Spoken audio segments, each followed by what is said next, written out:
Change हो रही है हमारी डिमांड, या इनकी वजह से चेंज हो रही है क्वांटिटी डिमांड। प्राइस इलास्टिसिटी में हमने पढ़ा था कि प्राइसेस के चेंज होने से हमारी डिमांड चेंज हो रही है। प्राइसेस अगर इंक्रीज़ हैं तो हम क्वांटिटी डिमांड कम कर रहे हैं, प्राइसेस अगर डिक्रीज़ हो रही है तो हमारी क्वांटिटी डिमांड इंक्रीज़ हो रही है। फिर हमने उसके मेजर्स पढ़े कि किस किस तरह से हम प्राइस इलास्टिसिटी ऑफ डिमांड को कैसे कैसे कैलकुलेट कर सकते हैं मैथमेटिकली। ठीक है, आज का जो हमारा लेक्चर है वो है इनकम इलास्टिसिटी पे। तो इनकम इलास्टिसिटी बेसिकली क्या होता है? The income elasticity is defined as the proportionate change in quantity demand resulting from proportionate change in income. ठीक है, क्या इसका मतलब हुआ कि इनकम के चेंज होने से क्वांटिटी डिमांड ने कैसा रिस्पॉन्स किया। अब यहाँ पे बात कर रहे हैं हम इनकम की। इनकम के चेंज होने से हमारी क्वांटिटी डिमांड किस तरह से चेंज हुई। इनकम अगर किसी बंदे की इंक्रीज़ हो रही है तो ऑब्वियसली क्वांटिटी डिमांड भी वो ज़्यादा करेगा प्रोडक्ट्स की। इनकम अगर बंदे की डिक्रीज़ हो रही है किसी कंज्यूमर की तो वो क्वांटिटी डिमांड कम करेगा। जैसे हमने प्राइसेस की बात की थी, हमने कहा था कि अगर प्राइसेस इंक्रीज़ होती हैं किसी प्रोडक्ट की, उसके रिस्पॉन्स में डिमांड जो है वो डिक्रीज़ होती है, उनका क्योंकि नेगेटिव रिलेशन था। अब हम इनकम और डिमांड की बात कर रहे हैं कि इनकम के चेंज होने से डिमांड कैसे रिस्पॉन्स कर रही है। ठीक है, इसको हम मैथमेटिकली किस तरह से रिप्रेजेंट करते हैं। ई वाई जो है रिप्रेजेंट कर रहा है इनकम इलास्टिसिटी ऑफ डिमांड को। सेम फार्मूला है इलास्टिसिटी, प्राइस इलास्टिसिटी में जो हमने पढ़ा था वो था वहाँ पे जो हमने पढ़ा percentage change in quantity demand divide by percentage change in prices. यहाँ पे अब हम पढ़ रहे हैं percentage change in quantity demand divided by percentage change in income, जिसको हम लिख सकते हैं change in quantity demand divided by change in income multiply by income divided by quantity demand. ये एक टेबल है, एक छोटा सा न्यूमेरिक क्वेश्चन है जो आपके सामने सॉल्व किया हुआ है ताकि आपको क्लियर हो जाए कि किस तरह से इसके न्यूमेरिक क्वेश्चन सॉल्व किए जाते हैं। फर्स्ट पॉइंट, जो फर्स्ट जो कॉलम है ये रिप्रेजेंट कर रहा है इनकम को। पहले कंज्यूमर की इनकम जो 3000 थी और उस 3000 पे वो कितनी क्वांटिटी डिमांड कर रहा था किसी भी प्रोडक्ट की, 5 kg। ठीक है, ये हम बात कर लें कि किसी भी, आप यहाँ पे कमोडिटी एक्स लिख लो, उसकी 5 kg वो परचेज़ करा था अपनी उस कमोडिटी पे। फिर जब उसको की इनकम इंक्रीज़ हुई 3000 से 5000 पे चलेगी तो 5000 पे वो कितनी क्वांटिटी डिमांड कर रहा है सेम प्रोडक्ट की, अब वो 6 kg परचेज़ कर सकता है। तो हम इसको अब न्यूमेरिकली या मैथमेटिकली किस तरह से सॉल्व कर सकते हैं, फार्मूला आपको बता चुकी हूँ। तो सबसे पहले हम देखते हैं कि चेंज इन क्वांटिटी डिमांड हमने निकालना है कि क्वांटिटी डिमांड में कितना चेंज हुआ। तो चेंज किस तरह से निकालते हैं, दो वैल्यूज़ में डिफरेंस निकाल के। ठीक है, या हम कह सकते हैं करंट वैल्यू जो हमारे पास है, या करंट जो क्वांटिटी डिमांड हम करें उसमें से माइनस कर देंगे प्रीवियस क्वांटिटी डिमांड। तो 6 kg minus 5 kg that is equals to 1 kg। Difference कितना आया उसकी इनकम इंक्रीज होने से या उसकी इनकम डिक्रीज होने से बात करते हैं। चेंज इनमें कितना आया, दैट इज़ 1 यूनिट या 1 kg का चेंज आया। ठीक है, इसी तरह से divide by change in income है, इनकम में कितना चेंज आया, पहले 3000 थी अब वो 5000 है, कितना चेंज हुई इनकम।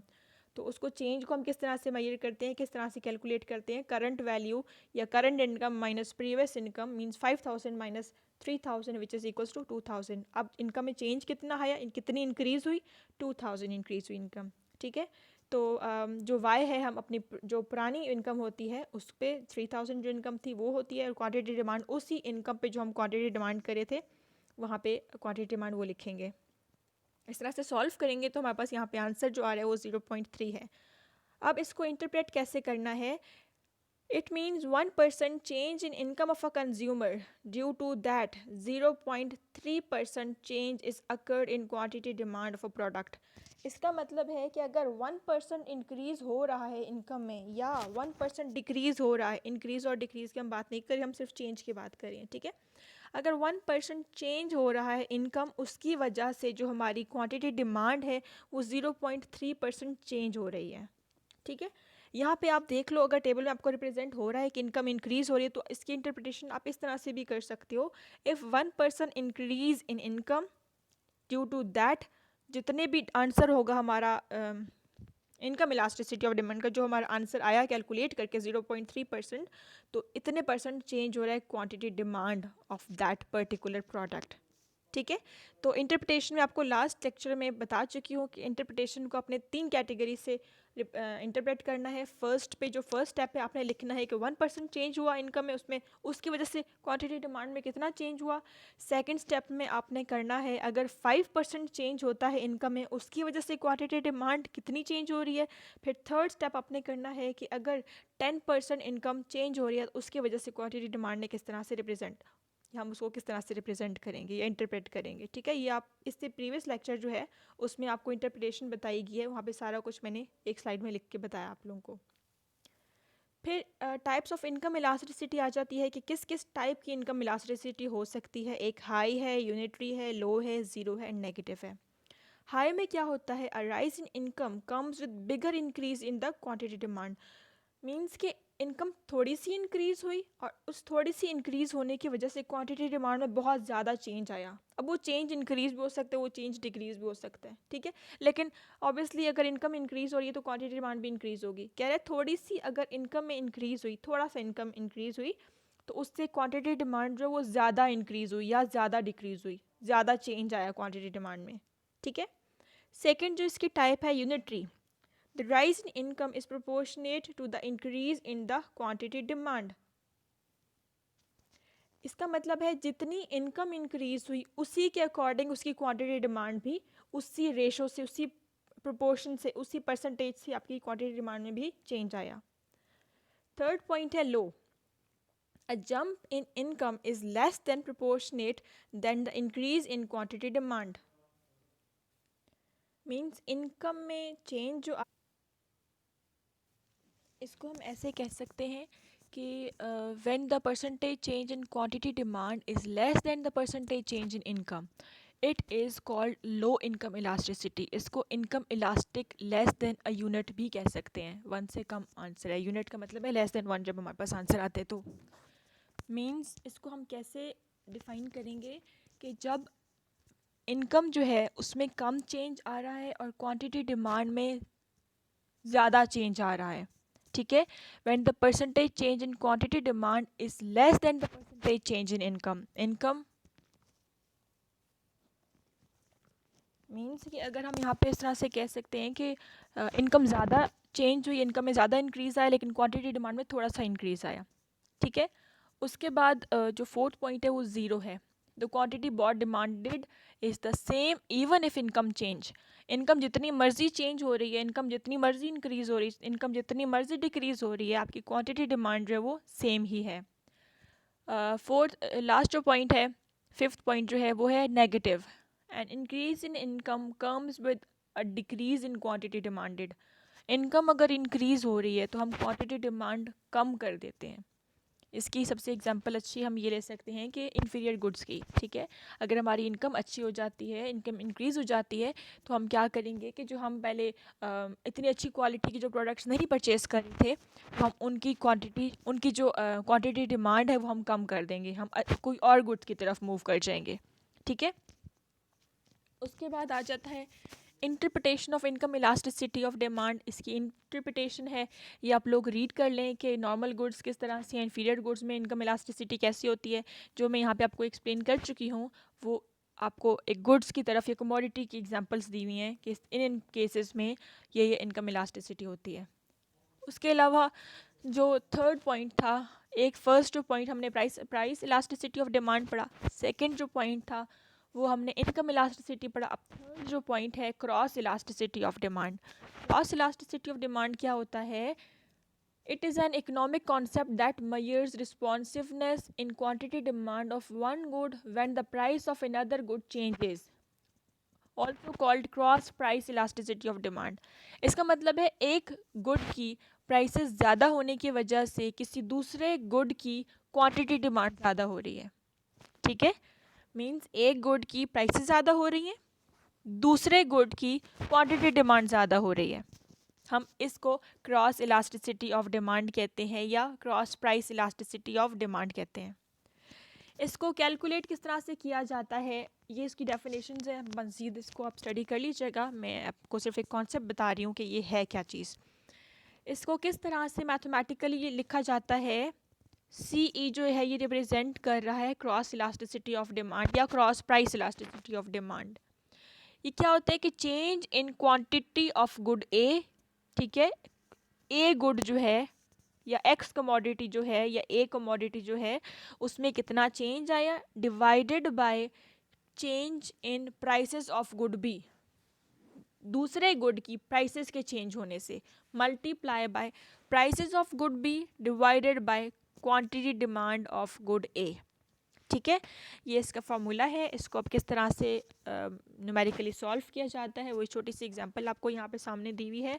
अच्छा, ये जो है फार्मूला है, ये ओवरऑल फार्मूला है। ठीक है, फिर हमने क्रॉस इलास्टिसिटी ऑफ डिमांड को दो कैटेगरीज में डिवाइड करना है। देखो, दो गुड्स की बात हो रही है ना, पहले उन्होंने कहा कि एक गुड की प्राइस के चेंज होने से दूसरी गुड की डिमांड में कितना चेंज आ रहा है, एक गुड की प्राइस चेंज हो रही है और दूसरे गुड की डिमांड कितनी चेंज हो रही है। ठीक है, इसको दो कैटेगरीज में डिवाइड कर दिया क्रॉस इलास्टिसिटी ऑफ डिमांड को। एक है in case of substitute goods की बात करते हैं और दूसरा हम कॉम्प्लीमेंट्री गुड्स की बात करते हैं। फॉर्मूला दोनों में सेम है।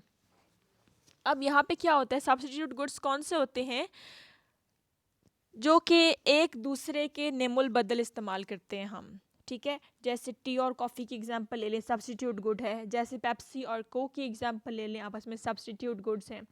यहाँ पे आप देख सकते हैं, एग्जांपल आपको दी गई है, दो कॉलम्स है। फर्स्ट जो कॉलम है, एक गुड की प्राइसेस की बात की हुई है। हम यहाँ पे बात कर लेते हैं वीट की।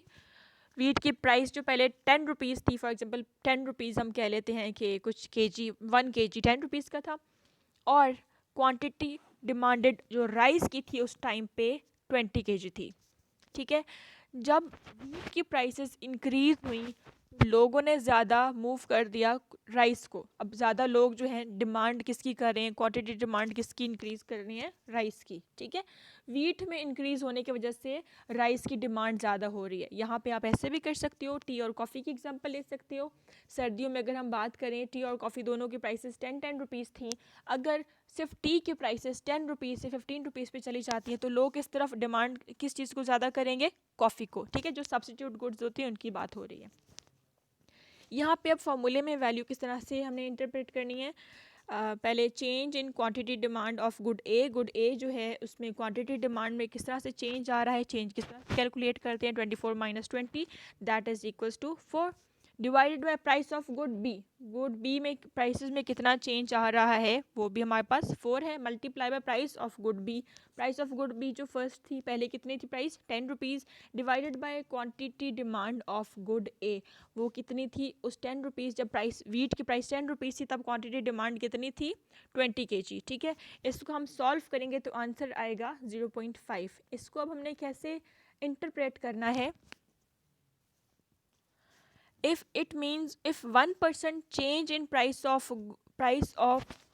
good B या price of wheat, ठीक है, due to that 0.5% changes occurred in quantity demand of good A या क्वांटिटी डिमांड ऑफ राइस। ठीक है, एक गुड की प्राइसेस में चेंज होने से दूसरे गुड की क्वांटिटी डिमांड में इतना चेंज आ रहा है।